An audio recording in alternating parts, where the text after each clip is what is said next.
على فكرة مفيش مانع خالص ان الست وهي بتتخانق مع جوزها كده اتعصبت، تزعق، تهلفط بكلمتين زي ما بيقولوا، اللي هو صوتها يعلى، مش مشكلة يعني. اللي هو دي عيشة تقرف انا قرفت، الكلام ده عادي بيعدي. بس في الف مانع ان انتي اثناء العصبية تغلطي، تشتمي جوزك، تجرحيه. لان في ستات بتعمل كده وتقول لك عادي، دي ساعة غضب يعني، ده انا هلفطت بكلمتين. انا اسفة، دي مش هلفطة، دي قلة ادب. انا اسفة. ليه انا بقول كده؟ لان في ستات كتير تقولك عادي جوزي يستحملني، وانا ست ومتعصبه وطلعت اللي جوايا، ايه المشكله يعني لما يستحملني؟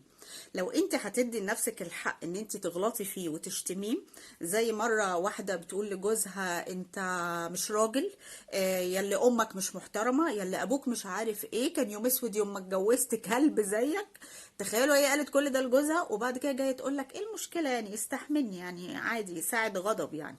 فزي ما بقول، لو انت هتدي لنفسك الحق ان انت تغلطي وتشتمي وهو يستحملك، طب اديله الحق ان هو يضربك واستحمليه.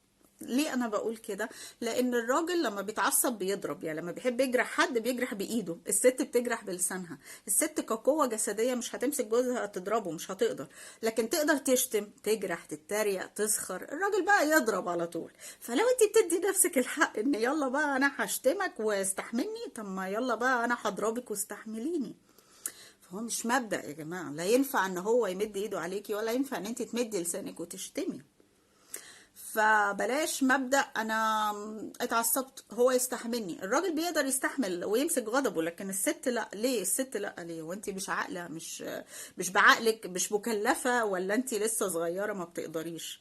اخرجي عن السيطره براحتك، علي صوتك، اتعصبي، لكن مش تشتمي. اخرج انت كمان عن السيطره، اتنرفز وعلي صوتك ومش عارف، لكن مش تمسك فازه تهبدها في دماغها وتقول اصل انا خرجت عن السيطره. الخلاصه يا جماعه، ساعة العصبية بتبان التربية. خليكوا فاكرين كده كويس. انا هعمل ايه بحضرتك وانت قاعده تشربي فنجان القهوه، الدنيا حلوه ورايقه؟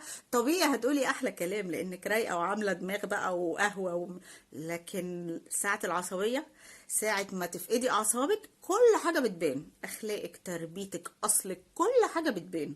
فامسكوا لسانكم. مفيش حاجه اسمها ان انا من حقي اتعصب، انا ست يستحملني، لكن هو مش عارف ايه. راجل او ست، كل واحد له كرامته وما يحبش ان حد يمسها.